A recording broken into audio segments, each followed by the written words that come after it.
State bank نے monetary policy کا اعلان کرتے ہوئے شرح سود میں 1% کا اضافہ کر دیا۔ شرح سود 21% کی بلند ترین سطح پر پہنچ گئی۔ مانیٹری پالیسی اسٹیٹمنٹ میں مرکزی بینک کا کہنا تھا کہ مارچ میں مہنگائی کی شرح 35.4% رہی۔ جولائی تا مارچ تک اوسط مہنگائی 27.3% رہی، جبکہ مستقبل قریب میں مہنگائی کی شرح بلند ہی رہے گی۔ اسٹیٹ بینک کا کہنا تھا کہ درآمدات کی حوصلہ شکنی کے باعث جاری کھاتوں کا خسارہ کم ہوا۔ زر مبادلہ ذخائر کم ترین سطح پر ہیں۔ آئی ایم ایف کا 9ویں جائزے کا پورا ہونا زر مبادلہ ذخائر بڑھانے کے لیے ضروری ہے۔ آئی ایم ایف کے 9ویں جائزے کی تکمیل کے لیے خاصی پیش رفت بھی ہوئی ہے۔ مرکزی بینک کا کہنا ہے کہ اقتصادی سرگرمیوں میں سست روی دیکھی جا رہی ہے۔ آٹو سیکٹر اور پیٹرولیم مصنوعات کی فروخت میں کمی ہوئی۔ جنوری میں بڑی صنعتوں کی شرح نمو میں 8% کمی ہوئی۔ گندم کی پیداوار ہدف سے کم رہنے کا خدشہ ہے۔ اسٹیٹ بینک کا کہنا ہے کہ تمام عوامل کو دیکھتے ہوئے مانیٹری پالیسی کمیٹی کا 1% شرح سود میں اضافے کا فیصلہ مناسب ہے۔ انٹر بینک میں اور اوپن مارکیٹ میں ڈالر کی قیمت تاریخی بلند ترین سطح پر پہنچ گئی ہے۔ دوسری جانب اسٹاک مارکیٹ میں 202 پوائنٹس کی کمی ریکارڈ کی گئی ہے۔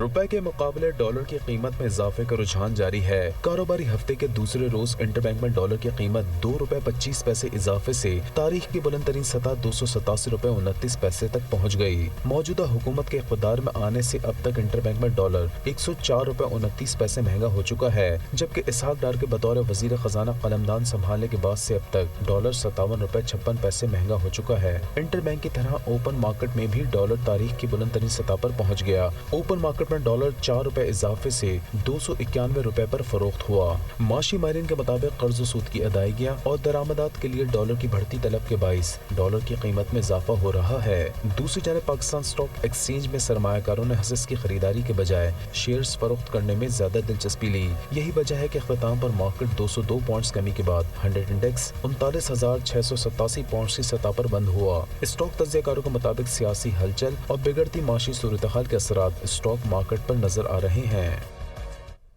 روپے کی بے قدری اور عالمی گولڈ مارکیٹ میں تیزی کے باعث سونا مزید $5,000 مہنگا ہونے کے بعد ملک کی تاریخی بلند ترین سطح $2,14,500 فی تولہ تک پہنچ گیا ہے۔ منگل کے روز سونے کی فی تولہ قیمت میں ایک ساتھ $5,000 کا بڑا اضافہ دیکھا گیا۔ جیولرز کے مطابق عالمی مارکیٹ میں فی اونس نرخوں میں $12 اضافے کے بعد پاکستان میں فی تولہ قیمت $2,14,000 سے بھی تجاوز کر گئی۔ گزشتہ 2 ہفتے کے دوران سونے کی فی تولہ قیمت میں تقریباً $7,000 اضافہ ریکارڈ کیا جا چکا ہے۔ ماہرین کا کہنا ہے روپے کی گرتی قدر اور مہنگائی کے باعث انویسٹرز بھی سونے میں سرمایہ کاری کرنے میں دلچسپی لے رہے ہیں۔